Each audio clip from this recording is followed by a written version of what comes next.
السلام عليكم ورحمة الله وبركاته. ما زال موضوع عقوبات كهرباء اللي جت من لجنة الانضباط ووصلت الأهلي، والأهلي طبعا حولوا اللجنة بتاع الطلب للشؤون القانونية في النادي على أساس يناقشوها ويتعملوا توصيات وتعرض في الاجتماع النهارده يوم الساعة 1، اجتماع مجلس الإدارة الساعة 1 عشان يشوف هيعملوا إيه. احنا وقت معانا أحمد شوبير هيوضح لنا أو هيبين لنا لجنة الانضباط قالت إيه، وبعد كده هنناقش لجنة اتحاد الكورة قال إيه، والأهلي قال إيه آخر كلام، وموضوع سموحة ان هي عايزة 3 نقط باعتبار ان كهربا اشترك في المباراة وكان موقوف، والرد كان ايه. تعالوا نسمع اول حاجة لجنة الانضباط قالت ايه مع احمد شوبير ونعلق عليه بعد كده. كهربا وموقف كل الاطراف. لجنة الانضباط وضحت اسباب عقوبة كهربا، قالت انها وفق لائحة لجنة الانضباط والقيم والاخلاق، وقالوا ان ده موضح في حيثيات القرارات الصادرة، وقالوا ان كهربا اقر في التحقيقات بارتكاب المخالفه، وده اللي ضحت دفوع النادي الاهلي، ومن بينها فكره ان الفيديو محل التحقيق في الواقعه مزيف، عشان كده تم رفض طلب ندب خبير ومختص للصوتيات والمرئيات. قالوا ان الطعن على شرعيه اللجنه وانها غير قانونيه دي مسؤوليه اتحاد الكوره اللي هو صاحب قرار تشكيلها، وبعدين قالوا ان الاعلان على القرارات وحيثياتها ده مسؤوليه اتحاد الكوره اللي تم تسليمه القرارات، وهو من يملك المنصات الإعلامية لذلك. ده موقف لجنة الانضباط. طبعا موضوع ان اعتراف كهربا ما اعترفش، والدليل على كده ان المحامي كان موجود معاه، وطبعا المحامي محمد عثمان مستشار محمد عثمان هيوضح بعد كده الكلام ده، وكان لازم يجيبوا خبير اصوات عشان الفيديو، وده اللي هيطلب من لجنة استئناف من الاهلي ان هم هيجيبوا خبير عشان يتابع ده، عشان في اخطاء في الحته دي. كمان النقطه الثانيه بتاعت الاعلان، انت ما اعلنتش، ما كنتش تسربت قبل الاعلان بيومين، كان المفروض انت ما كنتش تجيب سيره لحاجه لجنه الانضباط الا بعد ما تبلغ مين بتاع. تعال نشوف بقى اتحاد الكوره. انضباط. طيب موقف لجنة الكرة او موقف اتحاد الكرة، قال ان عدم الاعلان على العقوبات ليس مهما لانه تم ابلاغ القرارات بمخاطبات رسمية للاهلي والزمالك. وقف هنا، لا مهم ومهم جدا، مهم جدا. يعني ما هو انت بتبلغ الاهلي وبتبلغ الزمالك، لازم تبلغ الناس، لازم تبلغ الراي العام كمان. فقصه ان انت ما تخاطبش الانديه او ما تخاطبش الراي العام ده امر عجيب وغريب جدا. يعني قالوا ان الطعن على قرار كهربا، وكمان هو ما عنده الاعلام، لجنه الانضباط بتقول لك ان اتحاد الكره عنده وسائل الاعلام اللي لازم يبلغ الجميع والانديه اللي هم اعضاء الجمعيه نفسها، الجمعيه بتاعت الاعضاء. ماشي. حالة قبوله من لجنة التظلمات يوقف التنفيذ ويصبح اللاعب من حقه والمشاركة من مباراة السوبر المصري أمام نادي الزمالك. أنا بقول لك يا جماعة كلام اللي هو من أصحاب القرار. يعني ده بالنسبة لنادي ده بالنسبة لاتحاد الكرة. طب رابطة الأندية، كان نادي سموحة تقدم باحتجاج اليوم وقال إنه إحنا من حقنا ال3 نقاط لأنه كهربا موقوف، لكن ما علمناه أيضا من مصادرنا إنه تم رفض طلب سموحة باحتساب نقاط مباراة الاهلي بسبب مشاركة الكهرباء. قالوا انه مشاركة كهرباء قانونية وسليمة لانه قرار الايقاف تم اعلانه وتفعيله بدءا من اليوم، وبالتالي يا جماعة ما ينفعش ان نتقال انه اللاعب مشاركته كانت غير صحيحة. واعلنوا انه كهرباء اصبح لاعب موقوف ولا يحق له المشاركة الا بقرارات من لجنة التظلمات. اذا لجنة كمان بالنسبة تعليق يا كابتن احمد على موضوع سموحة وال3 نقاط، المهندس فرج عامر اعلن بان هو مش مسؤول، ولا هو بعت للجنة بتاع الاندية رابطة الاندية ولا بعت حاجة. ده احمد سامي اللي هو كان بعت يستفسر، وبعدين المهندس فرج عامر قال احنا ما تبعناش، حتى الدليل على كده احنا ما بعتناش ال10,000 بتوع الشكوى، لان عشان يبعت يشتكي حاجه رابطه الانديه يدفع 10000 يعني يعني صعب كل حاجه. كمل يا حاجه. التظلمات اوقفت العقوبه. انا بقول لك بس ايه، بلخص لك عشان تبقى عارف الدنيا عامله ازاي. ده بالنسبه لنادي، بالنسبه للجنه الانديه فيما يخص مشاركه محمود كهربا. طب موقف النادي الاهلي. النادي الاهلي بيقول انه لجنه الانضباط غير شرعيه، وانه قرار تشكيلها غير قانوني ومخالف للوائح، لانها يجب ان تكون منتخبه وليست معينه، وفي حاله التعيين لازم تكون بتصديق من الجمعيه العموميه. وده اللي ردت عليه لجنه الانضباط نفسها، وقالت والله ده قرار اتحاد الكوره. قال ان العقوبات نفسها فيها مخالفه قانونيه، لانها جمعت ما بين عقوبتين، وهي الايقاف والغرامه.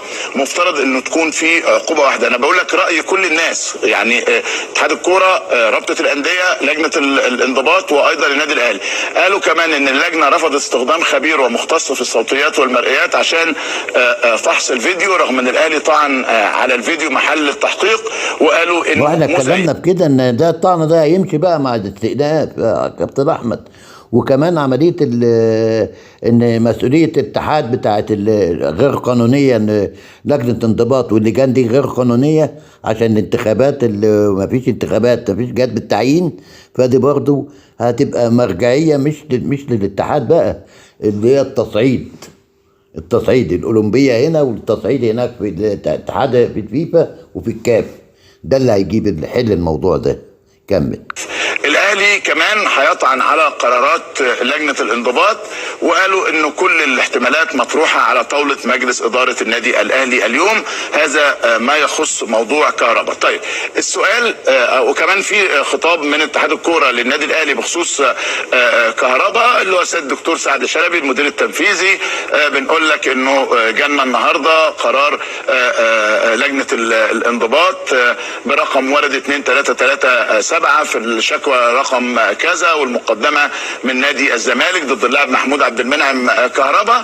وقالوا قررت اللجنه معاقبه اللاعب محمود عبد المنعم كهربا الشهير بمحمود بكهربا بالايقاف عن اللعب في اي مباراه او مسابقه بينظمها الاتحاد المصري او رابطه الانديه المحترفه او بيشرف عليها او بيقع تحت نطاقه لمده 12 مباراه اعتبارا من تاريخ هذا القرار، من ساعه ما بعت له يعني. ومنعه كمان من التواجد في المنطقه المحيطه بالملعب لذات المده، يعني يقعد يتفرج في المدرجات. تغريمه مبلغ 1,000,000 جنيه تسدد خلال شهر من تاريخ صدور القرار. تحذيره كتابه بخطاب رسمي مخالفه القواعد الانضباطيه للسلوك الرياضي، وتحذير النادي الاهلي بخطاب رسمي من تكرار قيام جماهيره باستخدام عبارات او اشارات بتنطوي على اخلال بالقيم والاخلاق والقواعد الانضباطيه الرياضيه. وتغريم الاهلي 200,000 جنيه تسدد خلال شهر من تاريخ صدور القرار، وطبقا للائحه النظام الاساسي ولائحه التظلمات. الاستئناف يمكن الاستئناف على القرارات خلال 10 ايام، يعني خلال 10 ايام يعني من بكره او من النهارده، يعني من تاريخ الاخطار بالقرار. طب ايه اللي هتعمله لجنه التظلمات كمان عشان حضراتكم تبقوا عارفين؟ يعني اللي هتعمله لجنه التظلمات انه غالبا هي اسمها لجنه مش هيكون في اجتماع النهارده، لكن هيكون في تواجد لبعض من اعضاء لجنه، هي اسمها لجنه الاستئناف يا جماعه. لجنه التظلمات ده تاليف مصري، هي لجنه الاستئناف. انه هيكون في تواجد النهارده من حد من الاعضاء او من المدير بتاع اللجنه او من المستشار بتاع اللجنه عشان يوضح الامور كلها ويبداوا دراسه الحاله. طيب الاجتماع امتى؟ ما اعرفش، يعني ما اقدرش اقول لك تحديد موعد لاجتماع لجنه الاستئناف لبحث شكوى النادي الاهلي او بحث طعن النادي الاهلي على القرار. لكنه بمجرد ان تقبل لجنه تقبل، يعني هي ممكن تقبل الاستئناف وممكن لا تقبله. اذا قبلت الاستئناف طبقا للتصريحات الصادره من الاخوه الافاضل من داخل الاتحاد ومن داخل اللجنه، انه اذا قبلت الطعن توقف العقوبه. ده برضو الناس اللي جوه الاتحاد. انا بقول لك يعني موقف كل الاطراف عشان حضرتك تبقى يعني عارف احنا بنتكلم ازاي او بنحكي الموضوع ازاي. هو هيقبل الاستئناف وهيتقبل الطعن وكل حاجه، وهيلعب ماتش السوبر باذن الله.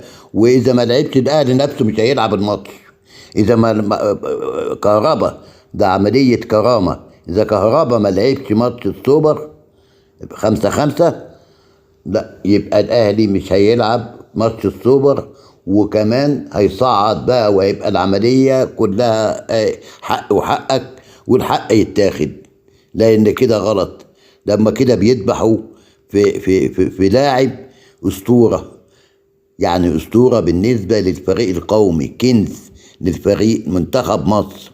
ليه بتذبحوا فيه كده؟ ليه بتعاملوه كده؟ مش كفايه اديله 3 سنين وهو ضايع. هو واحد محترف. لما اسيب مش عايز العب في النادي ده وسيبته ودفعت غرامه، يبقى اتحاكم اتذبح بقى ان انا سيبته؟ ما ياما لعيبه بتسيب وبتلعب وبتدفع الغرامات وبتكمل تاني.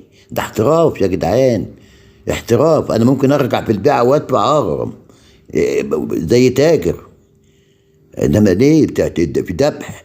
ده ناقص لو جاب جون من ماتش كهربا، لو شفاز وكان بيجيب اهداف وراجل كويس، ما كانوش عملوا فيه كده.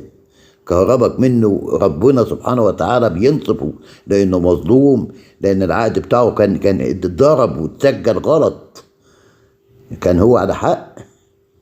يعني كهربا حاطط عقد صح الصح، واخد بالك؟ وربنا بين كراماته، وربنا هينصفه برضه.